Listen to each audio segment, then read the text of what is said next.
A really cute thing we could have said during the last show was this proves that Batman was superior to Superman in all manners because Batman could swoop down and You got it.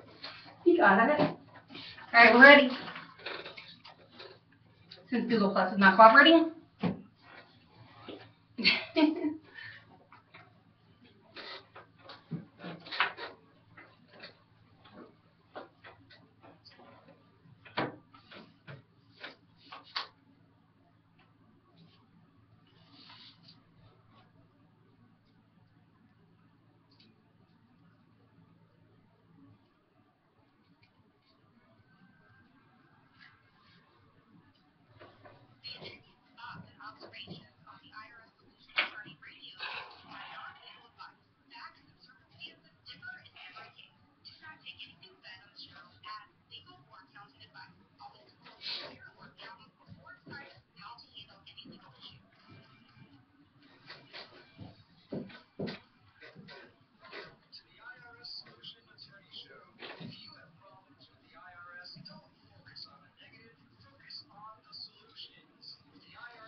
We'll go together, but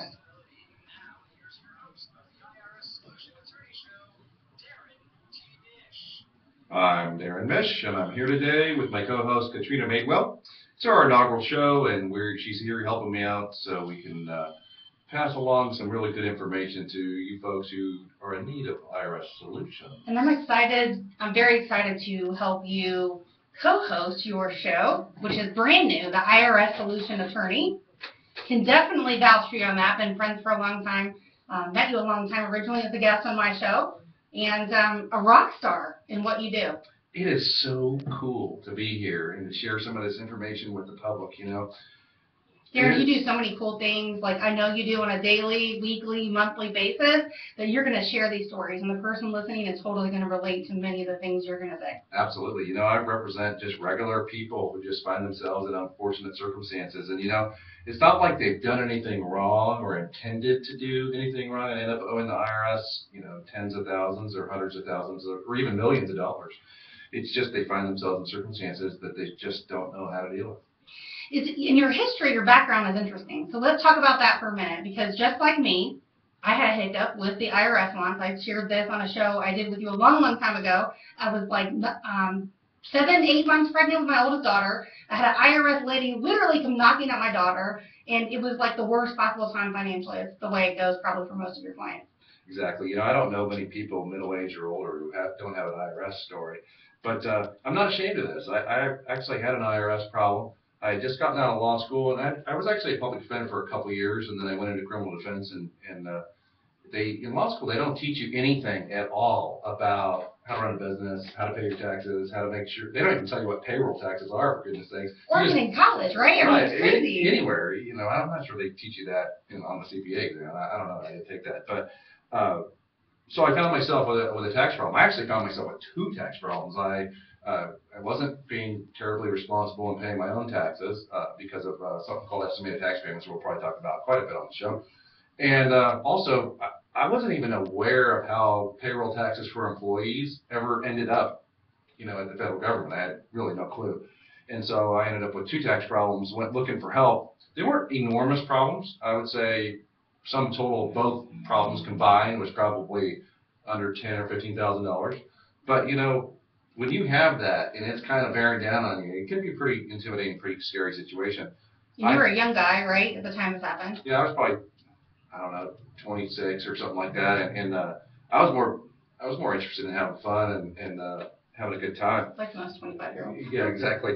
And so I went looking for help to find somebody to help me with my problem, and really couldn't find anyone. So after I got done being kind of freaked out, I realized, well, you know, buddy, you have a law degree and a license to practice law. Maybe you ought to just read some stuff and figure this out. Maybe I shouldn't be representing people as a public defender anymore. And so actually I was in private practice by now, but that's how it started. Is I had to figure out how to solve my own problem. I eventually did. And then I went out looking for someone to learn from, and I found a mentor, and I learned. And within about 3 years of that, having that first problem, I was on stage teaching lawyers, enrolled agents, and CPAs around the country how to handle tax problems. So. Well, it's such a specialized niche. I mean, your area of law is not something that probably even the average attorney can tell you anything about. No, actually, it's kind of fun. At any given moment in time, I represent several attorneys because they have a tendency to, kind of get themselves in trouble, and then they think they can figure it out. But it's a really specialized kind of thing. And, my political bent is I'm a conservative / libertarian, and I don't necessarily agree with the way the government spends our money. And so I sleep like a baby every night as I help regular folks resolve their problems with IRS. When you get to beat up the IRS bullies. Yeah, well, I don't choose to characterize it as beating them up. I choose to. No, those are my words. I'll totally take the credit for that. Okay, I tend to look at it as I persuade them to come along to my way of thinking. And you should. That's what you do. So the people, and I would imagine, I don't know, you can clarify, but a lot of the people that you represent are everyday people. They're entrepreneurs, probably a lot of self-employed, maybe someone that just got caught in some type of rut and either didn't file taxes or had some kind of issue, right? I'd say there's probably three principal kinds of folks that come to see me. Some of them are colorful, and some of them are just really normal. Some of them are really afraid, very scared. Some are physically trembling when they come into the office. And it kind of makes me sad when I see that person in the lobby, in the waiting room, and I can tell. I've been doing this for a long time.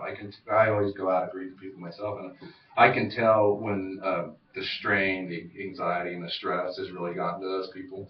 And one of the things that I really try to do, and I think it's important to know, is that any problem in our lives can be solved. And there are solutions. So that's why we decided to name the show the IRS Solution Attorney, because every problem has a solution. I love it. And the stories, I mean, I've been following you on Facebook for a while, and some of the stories, which I know you're going to share a little bit later in the show and at different times, they're pretty profound. I mean, I see crazy stuff like, hundreds of thousands of dollars being settled for like nothing. Yeah, we have to make sure to make sure that people stay tuned in for the IRS train wreck of the week. That's going to be something we visit every week, and we'll tell an interesting story, a true life story about how someone came in at a train wreck, and I promise they never leave that way. I love it. So the three different types of tax things. Of course. So the first one So we have the first one would be a typical self-employed person. So he's an independent contractor, he gets a 1099. Not a W-2, and so there's no taxes being withheld from his pay. So let's say he makes $4,000 a month, and he puts $4,000 a month into the bank account. What he's not realizing is he really needs to take care of what are called his estimated taxes, or his estimated tax payments on his own. It's his obligation. The government has made it that hard-working entrepreneur's obligation to go ahead and figure out how to withhold their tax on their own and pay those payments quarterly. Now, whoever set this system up, in Congress or the IRS, that's set to have hard-working people that are independent contractors pay their taxes quarterly, was really either never been in business or not that bright. Because let's say your estimated tax payment obligation is $1,500 a quarter or $500 a month. Is that hard-working guy going to have $1,500 left over in his checking account on day 90 when the tax payments are due? Very unlikely. I don't think I've ever seen it, actually. That's the thing, though. Like, when you think about who that person is, and that might even be someone listening, you're talking about someone that was probably in corporate America. They broke off, and they decided to, like I had prime example, I had someone on my show last week, was done with the whole corporate America and just said, I'm finished. Like, we did a show on tiny homes. So it was just interesting to see that, but then you imagine taking that person and then you go into like a self-employed position. You don't know that you have to withhold money to pay the IRS quarterly, like you were saying. Right, back to my law school story. I mean, they never told us anything about how to run a law practice, let alone that there was something called estimated tax payments that we had to deal with. So I'm gonna reveal a pretty big secret here, and something that your CPA should tell you but doesn't tell you. Your CPA typically says, "Congratulations, Katrina, you made a lot of money last year. You have to make estimated tax payments every quarter or some big number." And that's going to be it. It's going to give you the 4 coupons, and he's going to slap you on the back and send you on your way. But the big secret is try to break those payments down from quarterly into smaller chunks. Make them monthly. Make them weekly. Yeah. Make them daily if you have to. The IRS doesn't care how often you make those payments. They just want you to make the payments. So it's a lot easier if you had, in my example, a $1,500 a quarter obligation.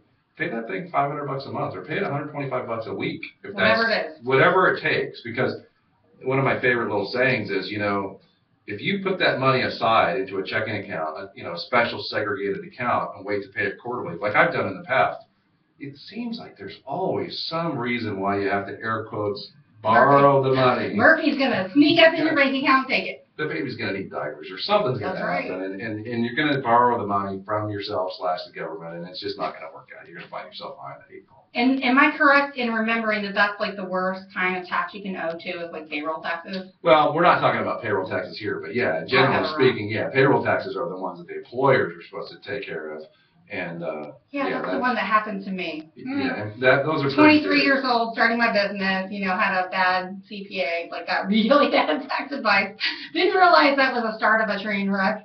And essentially, it went from bad to ugly. We had a bookkeeper that I thought was handling all that stuff and doing it. And the next thing I know, my partner ran off the bookkeeper, and here I am really pregnant, and in comes the IRS lady. Yeah, I can be really serious, and people don't realize this, but a significant portion of the payroll tax can actually be attributable to the responsible human being, the responsible person in the business, which sounds like it was you in your case, and it was certainly me in my case.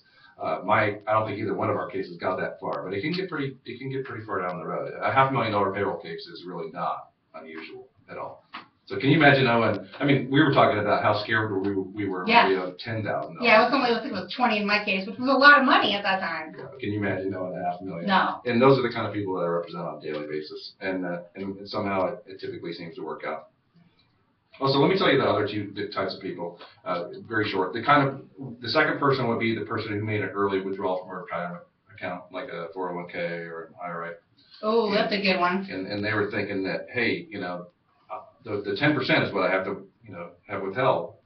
And what they're not thinking about is the early withdrawal penalty is 10%, but then you have to pay the tax on top of that. So we see that a lot. Oh, so there's a separate penalty that just your retirement or IRA or whatever is charging you, and your government. Well, it's like a 10% early withdrawal penalty if you're under 59.5, and then there's whatever tax bracket that money happens to kick you into. So sometimes people, they think, well, I make $75,000 a year, I'm in such and such bracket, and then they take $150,000 out of their IRA. Well, that kicks them into a different tax bracket that they're not even thinking about. Or they're thinking, oh, that whoever had my IRA withheld this, I'm good. Right. And then the third kind of person is the wage earner who just decides to write exempt on their W-4 or put 99 exemptions or whatnot. Sometimes people do that because they want to borrow that money for a short period of time. And it gets really tempting to just keep that money coming in your paycheck instead of giving it to the government. So take different withholdings. We're going to have to jump back on number 3 in a minute. We're going to take a real quick break. We are here with Darren T. Mesh. He is the IRS Solution Attorney. I'm your co-host, Katrina Madewell. We'll be back in a minute. Good? I'm still talking too fast, right? No, you're right. He's okay. He's not too fast, right? Yeah, Okay. He's good. Cool. We're going to have plenty of stuff. We'll have plenty of stuff. Okay. Yeah. So recap on the third one again. Okay. And if you start to go into bullets like that, drag this one out to the end of the segment, and then do what they call a tease on the third one, so that when you come back, sure. And then try to recap about anything you talked about. Okay. So when we come back in what they call a rejoin, after a segment, you'll talk about what we talked about in the first part of the show, and if you missed it, you can get the whole thing here, kind of thing. Okay. So, IRSSolutionAttorney.com? Yes. And you should make a tab under radio and put all your stuff there. I don't know if you have somebody that can set that up for you. Or, okay. You built the whole site in 2 days. Oh, that's awesome. So go ahead and you do the rejoin. Okay.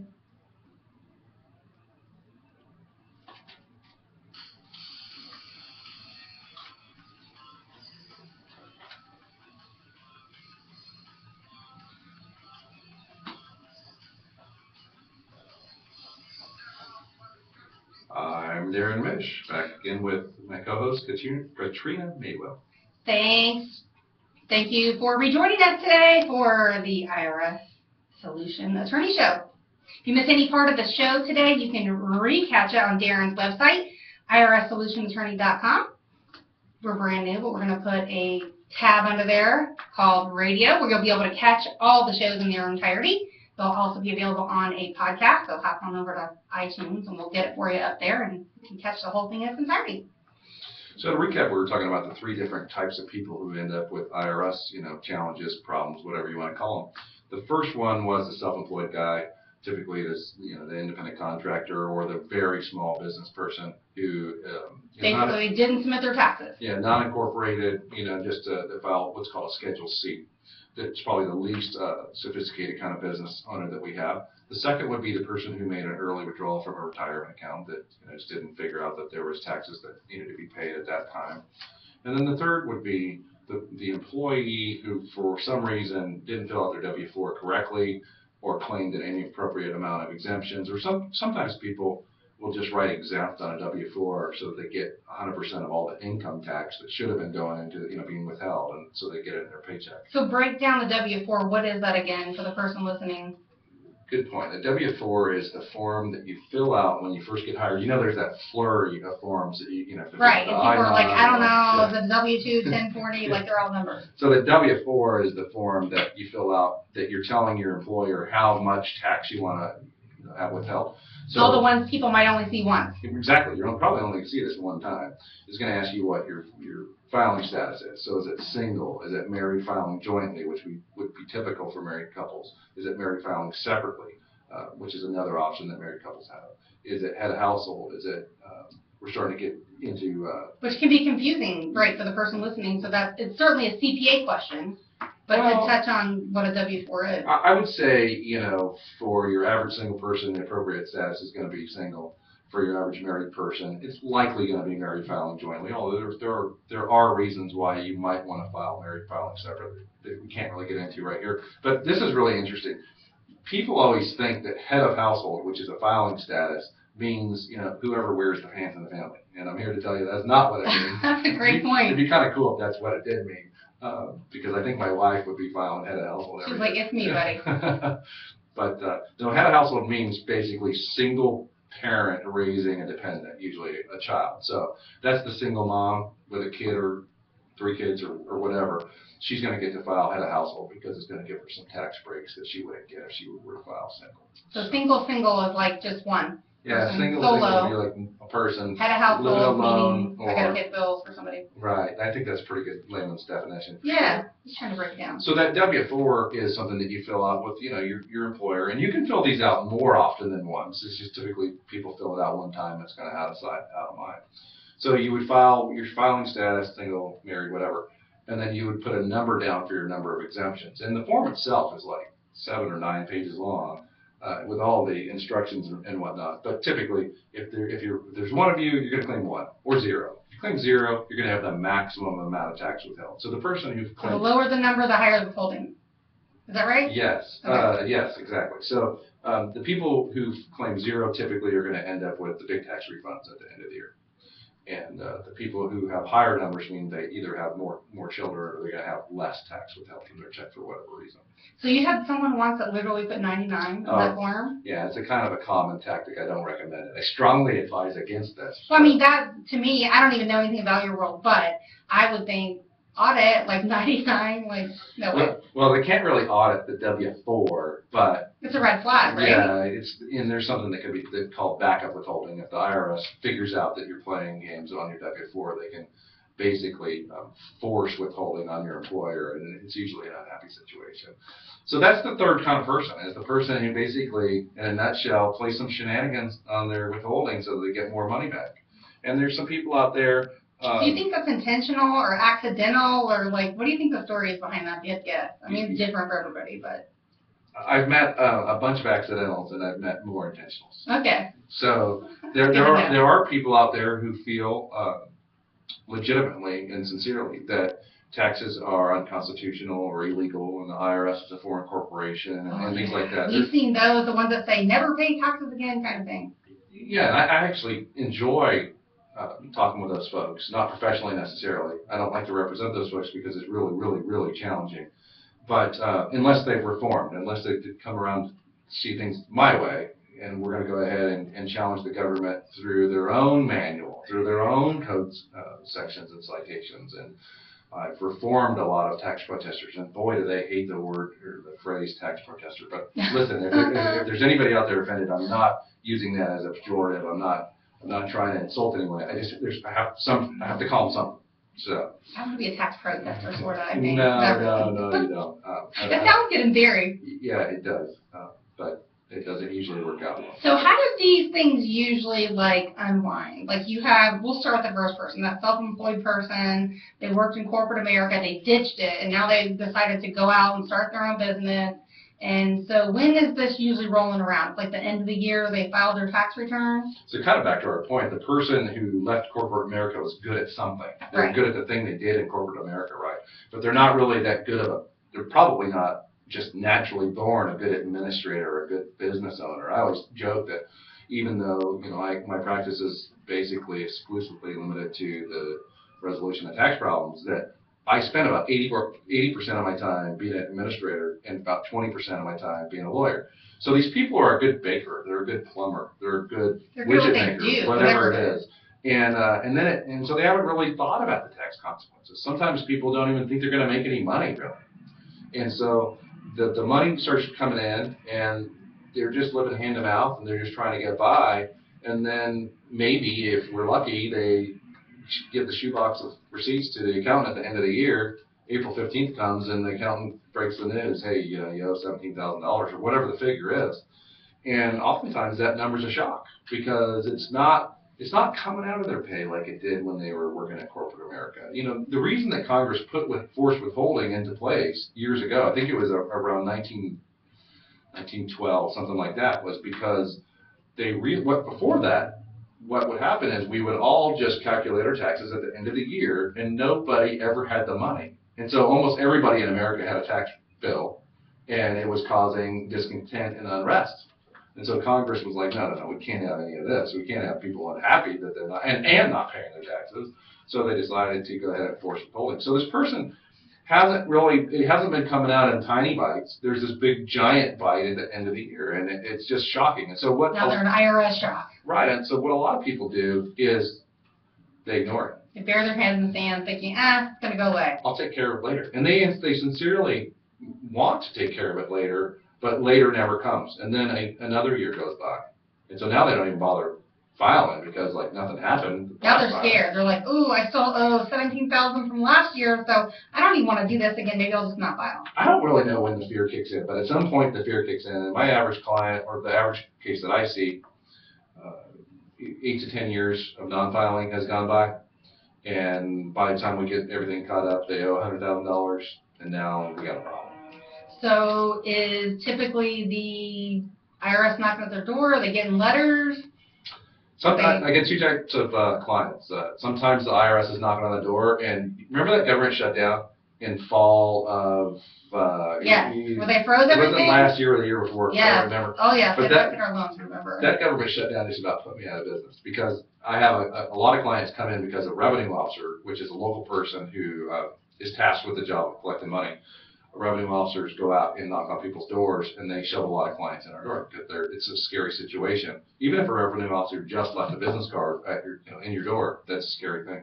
So during the government shutdown, those guys weren't working, and they weren't filing tax liens, and they weren't trying to collect tax. And so you guys were quiet. The entire country decided to take a chill pill and not worry about their tax bills, at least during that time frame.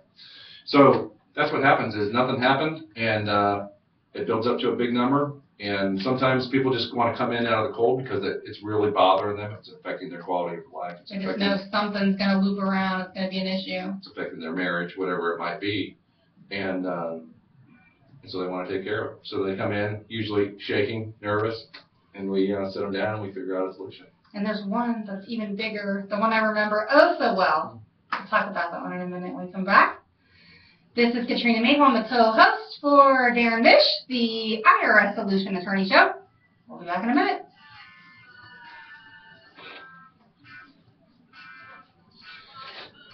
So this would be a good segue into freezing the bank accounts. Did you get people come in right at that time? Yeah, sure. Let's talk about that. Funny about that. I like it. Like on that line, but that's cool. Talk about two different kinds of levies, and they're both just catastrophic. Worst case scenario, still have some content for next week. Oh yeah, that'd be great.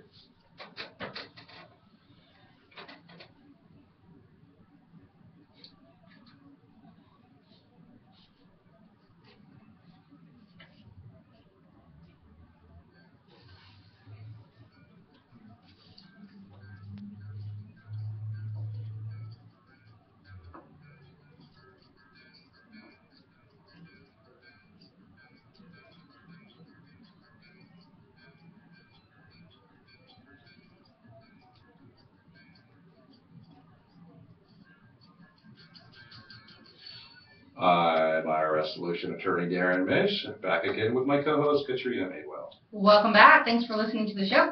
If you missed the earlier part of the show, our rock star host here was talking all about IRS solution problems and the 3 different types of tax issues that you guys see regularly. Self-employed people that didn't withholding taxes, people that did an early withdrawal on their retirement or IRA, and the one, what was number 3? The one that filed wrong. The one that intentionally decided that withholding was not for him. Gotcha.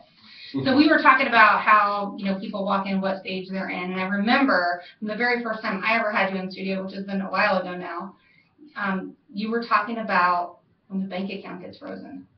Yeah, these are probably my least favorite cases because they're so sad. There's 2 types of IRS levy. Levy is a scary word. It just means seizure. So when you hear the word levy, you just think, okay, that's an IRS seizure. Seizure is never a good thing. I can't think of any kind of seizure. In any respect. Exactly. So there's 2 different kinds of IRS levies or seizures, and one is when they take your bank account, and one is when they levy your wages. And neither are very pleasant because they hit the taxpayer right in the wallet, right where it hurts. And typically, IRS levies are not intended necessarily to collect all of the money. It's kind of a last resort with the IRS. Quite honestly, I'm going to give them credit for this. Typically, most IRS employees don't lead with a levy. I've seen it, but it's not a common thing. It's usually because the taxpayer has been unavailable or incommunicado, won't communicate with the IRS, won't cooperate, and so they have ignored it for years by this point. Exactly, and it's kind of like a shot across the bow. The revenue officer will go ahead and levy the bank account and or all of the income sources, and that has a tendency to, I always imagine it as the IRS grabbing the taxpayer, or the non-taxpayer in this case, and just jolting them, shaking them by the shoulders and like tipping them upside down and seeing if any loose change comes out. Hello, answer me, I'm here. Yeah, and that has a tendency to get people's attention. But I'm going to talk a little bit more about what happens in a wage levy and what happens in a bank levy, because there's some important distinctions. So they typically find out initially because they can't buy groceries, right? Yeah, this is really, really sad. What happens a lot of times on a bank levy is they go to swipe the debit card, because, does really anybody carry large amounts of cash anymore? Not really. So you go to swipe the debit card at the grocery store, and it gets declined. That leads to you getting on your smartphone or calling the bank, and then you find out that there's a federal IRS levy there, and that's never a happy thing. But when the IRS levies a bank account, it's a one-time thing. They're not supposed to, and I've never really seen continuous bank levies. So it's a one-shot deal. So they're entitled to the money in the bank account, that particular bank account only, on the day that the bank processes the levy. So it can be like a golden BB. Do you know what a golden BB is? I don't. What is a golden BB? A golden BB is like during war, when the troops on the ground are shooting their AR-15s or their AK-47s at the fighter jet, and every once in a while there's a golden BB. There's one round that takes that fighter jet down. One 30-cent round takes down a $50 million airplane. And so I think of these bank levies sometimes as a golden BB. I've had clients where most of the time the client has $300 in the bank, and it's 2 days before payday, and so the IRS gets $300, and it's not a catastrophic situation, But I have had clients where they had $45,000 in there, or significant sums of money in there, and it's kind of a big deal. So are you saying whenever they freeze it and they levy the bank account, whatever is in there at that moment they can swoop or take, but then days after that they can't? Is that what you're saying? Yeah, you use that interesting word. You use the word freeze. It is a freeze, but only for that day. That's interesting. I didn't know that. So they only get the money there in the account that day, and there's 21 days that the bank has to hold it to allow us to argue with the IRS to try to get the money back. So if we can demonstrate what's called an economic hardship, a real hardship, you can't afford to pay for food. Which is likely because they probably don't have cash. Right, transportation, healthcare, that kind of thing. If we can demonstrate that. You can't go to work to pay you. Right, 9 times out of 10, the IRS will release the bank levy. So you have to demonstrate that it's a big deal, that it's an economic hardship. If they got the $300 of paydays tomorrow, probably not going to be able to demonstrate the economic hardship. So the difference between the bank levy and the wage levy is that the wage levy is continuous. We just learned that the bank levy is a one-time deal. The wage levy is an evil, demonic instrument.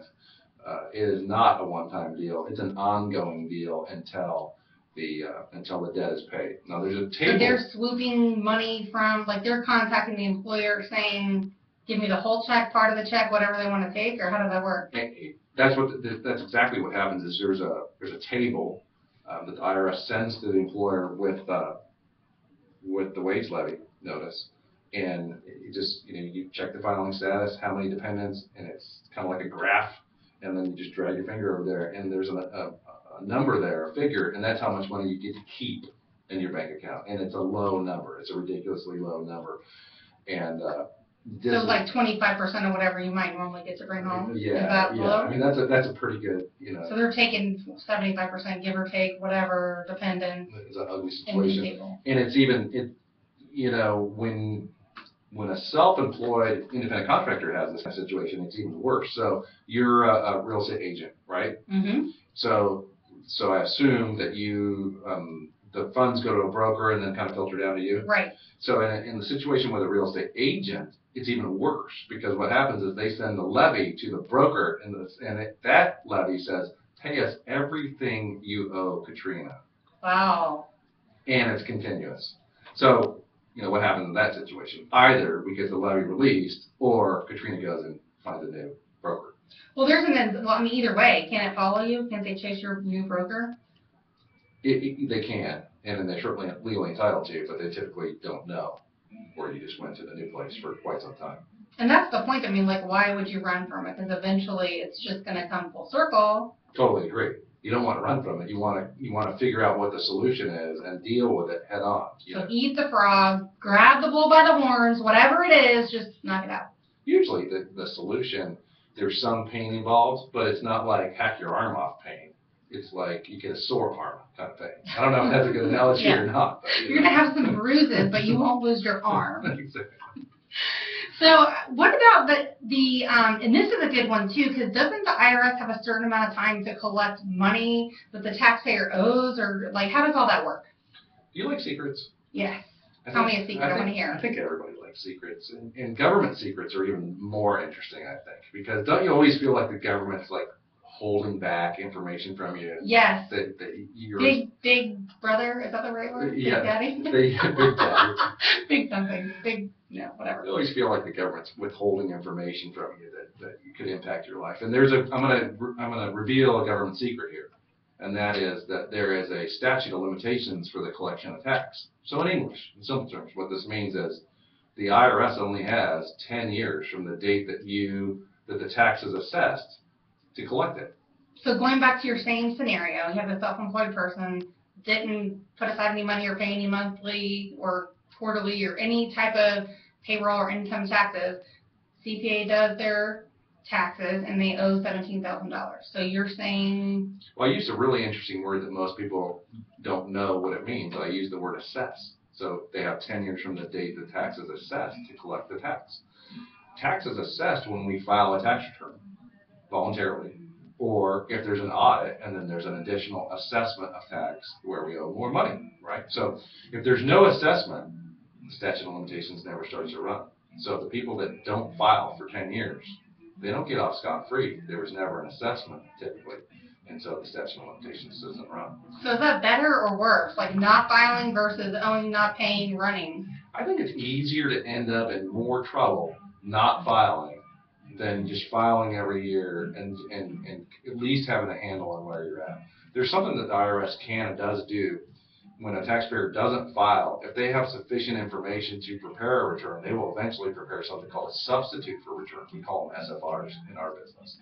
And if you have a substitute for return filed for you by the IRS, there's some good things and bad things. The good thing is the statute of limitations for collections starts to run. That 10 years that we were discussing, that starts to run. So that's a good thing, I suppose. A bad thing is that some kinds of taxes can be discharged in bankruptcy, and that kind can never be discharged in bankruptcy, so it's not a good thing there.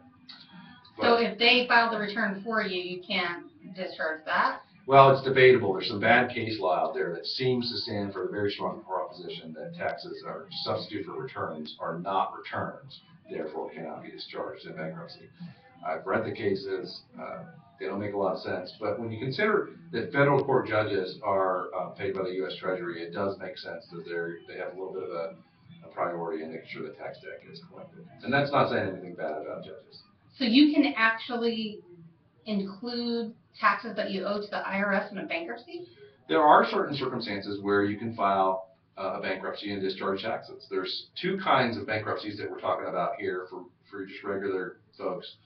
Chapter 7 bankruptcy, and these terms get confusing, right? Because you hear Chapter 7 and Chapter 13 thrown around all the time, but people think bankruptcy, they don't know. I think maybe that's something the court assigns. Yeah, they don't really know what the difference is. The Chapter 7 bankruptcy is the kind of bankruptcy that you can think of as a liquidation.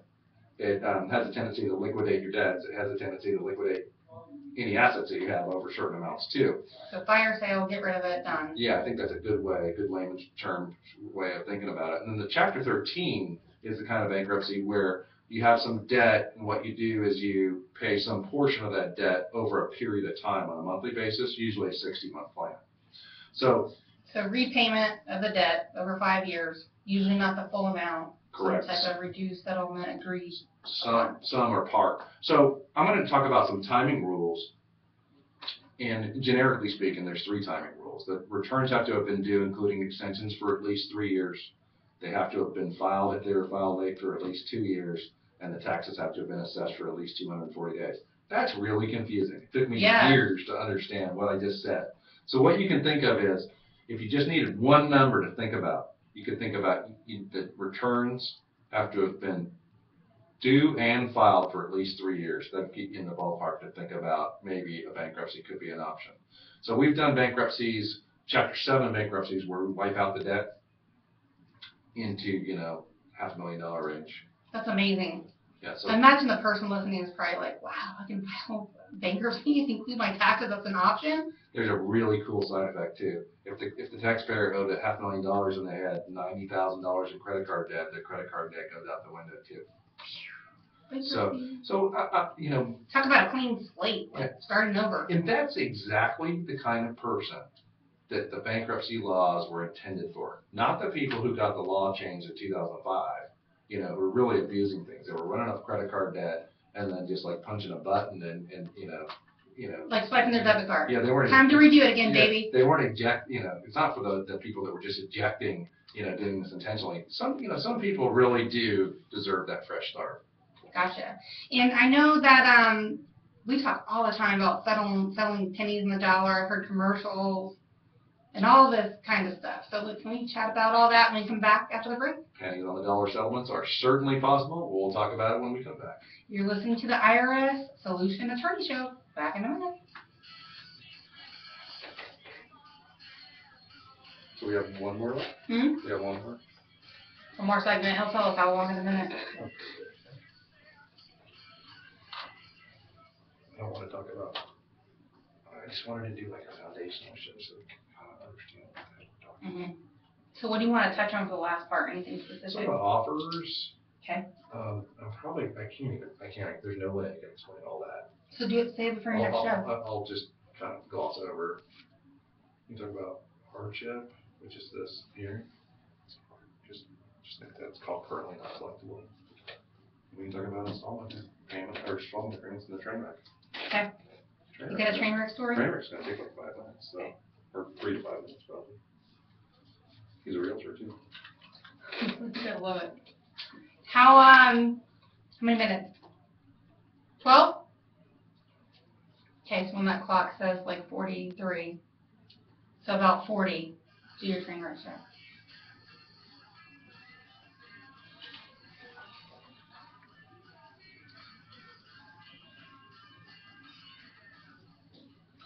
Back again, this is Attorney Aaron Mish with my co-host Katrina Madewell. We're talking about solutions to IRS problems and what's available for folks who get themselves into trouble with the IRS.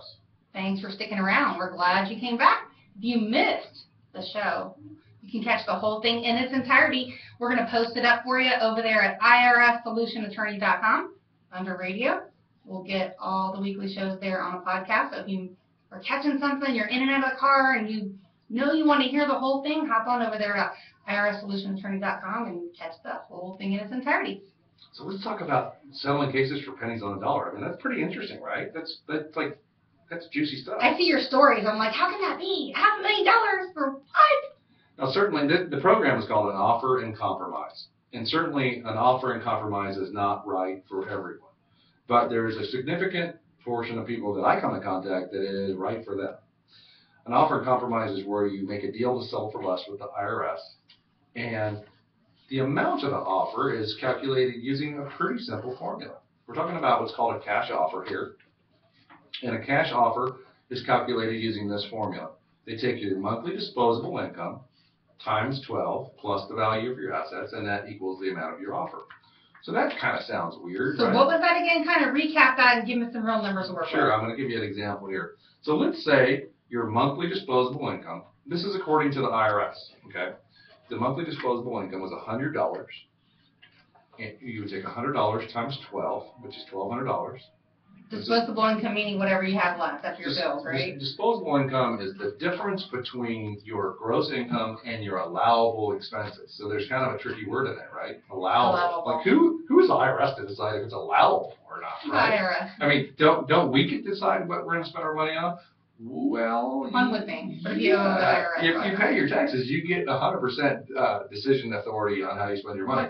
But if you owe, $100,000 to the IRS, then they get a say-so in this matter. And so, allowable expenses are some things that are tables. So, for example, there is a table for maximum housing allowance, which is housing and utilities for every county in the country. So, if memory serves, Hillsborough County for a family of two, housing and utilities is about $1,900. Pasco County is less. Pinellas County is a tiny bit less, or almost the same. So generally speaking, the more rural the county, the lower the housing expenses and the lower allowable expenses. So they don't care about your car. They don't care about any personal loans, right? There's a max car allowance for both, the ownership expense or the car payment. It's in the 500 somewhere. And then there's a max, this is my favorite allowable expense because it's so ridiculous. Gas prices are going down, but I mean, we've had years where they're really high, right? Yeah. Around $4 a gallon. And for years, this number hasn't changed. The operating expense or allowable expense for the Tampa Bay area is $244 a month. That's gas, maintenance, and insurance for one car. I mean, I don't know anybody that pays $244 a month for their operating. Maybe in my Prius. Maybe. Do you have a Prius? Yeah. Okay, I used to like you. Anyway. Until we go to the gas pump all the time. Polar opposites here. Trust me, I would rather be driving your big old truck, but 3,000 miles a month later and $40. Yeah, exactly. So we're looking at monthly disposable income times 12 plus assets equals the amount of the offer. And so sometimes those numbers come out really kind of silly, right? What if the monthly disposable income is negative, which is pretty common? Yeah. So if it's negative $47, negative $47 times 12 is a negative number. Right. Well, I'm not good enough to do an offer where I get my client paid. And that's great. So what we do in those cases is we pick a number. And we pick a number that we think the IRS is going to settle for, and sometimes that number is $1,000, sometimes it's $500, and sometimes if I get really kind of ornery and feeling contrary, it's $20. And on occasion, those things tend to go through. We're going to talk about it in the train wreck of the week here in a little bit. I think it's a good one. It's right on time, too, as your realtor co-host here. We're going to share a story about another realtor here soon. Realtors are some of my favorite people. I love realtors. I hope they all succeed. I think they're really nice people. They have a very high incidence of tax problems. Wow. I'm so glad I'm never in that position there to have to call you, Darren. So we were talking about the payment plans. Like, I'm sure that's something you have to figure out. And maybe next week a good topic would be to talk about how to prepare to come see you. Like, what kind of stuff people have to have. Because I imagine it's a lot of stuff, right? It doesn't have to be a lot of stuff. A lot of stuff that we can go ahead and get from the government in terms of transcript information, and we can get a lot of data from the government. But yeah, I mean, the more prepared typically the people come in to go see their attorney, the better off they're going to be. Well, I mean, I'm thinking, you know, even just to get a mortgage, like all the stuff you have to have, I'm thinking it's probably similar stuff, but maybe not. Oh, geez. After the new underwriting standards, coming to see me is nothing like trying to get a mortgage. That's like, you know, bloodletting, I think. Yeah, it's pretty brutal. Like, we tell them by the time we get done, we're know like everything about you and a little bit more. But the good news is, you know, people that look at that kind of stuff all day, we don't remember anything. I think they know the blood types of my 2 kids. I know, isn't that ridiculous, really? So is it time for the IRS train wreck of the week? Are we almost there? Sure. So I rep this.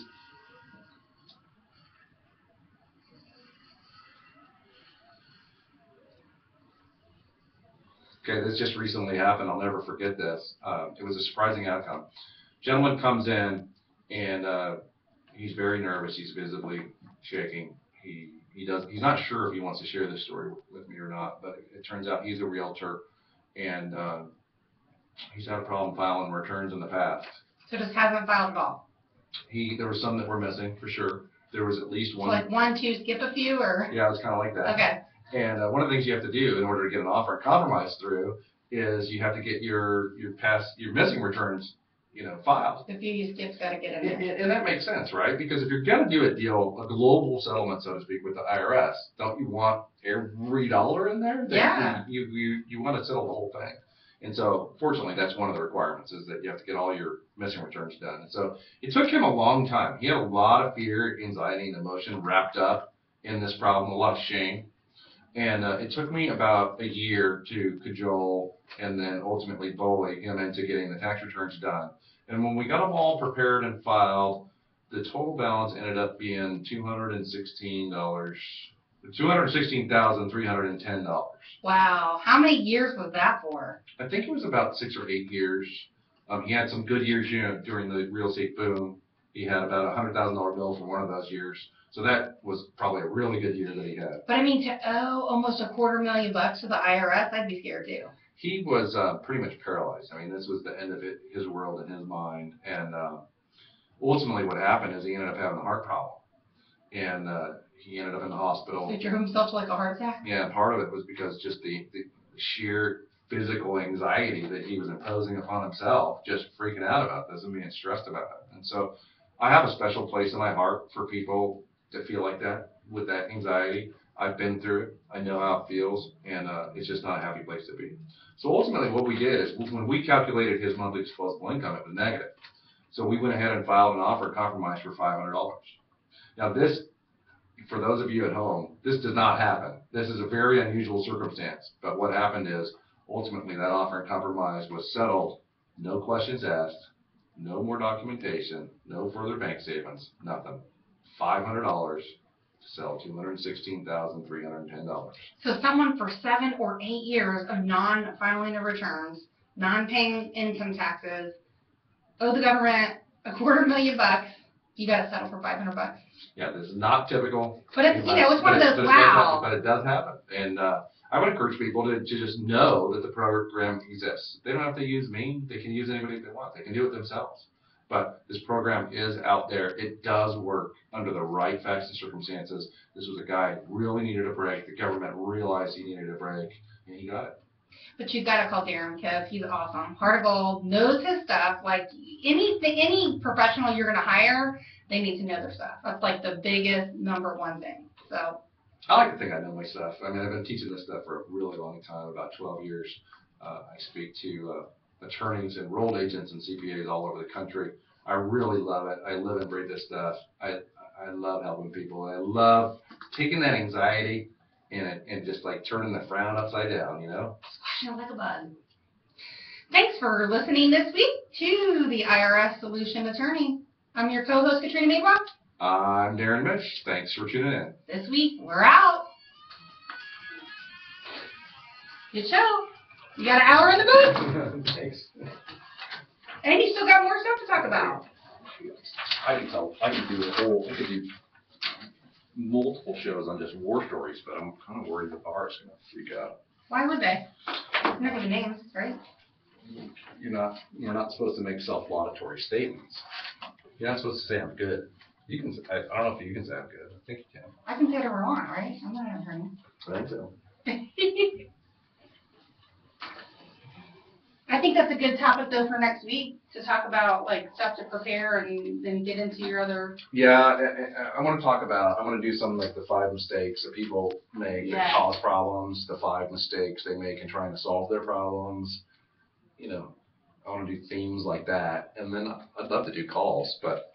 Yeah, you can whenever you're ready, whenever you feel like. I would have been ready, but there weren't any, so. And a lot of times you have to plant those until you can. Yeah. I mean, you're gonna get a lot of social media stuff, so it's a matter of, somebody pushing that and scheduling those Hootsuite when they're rolling.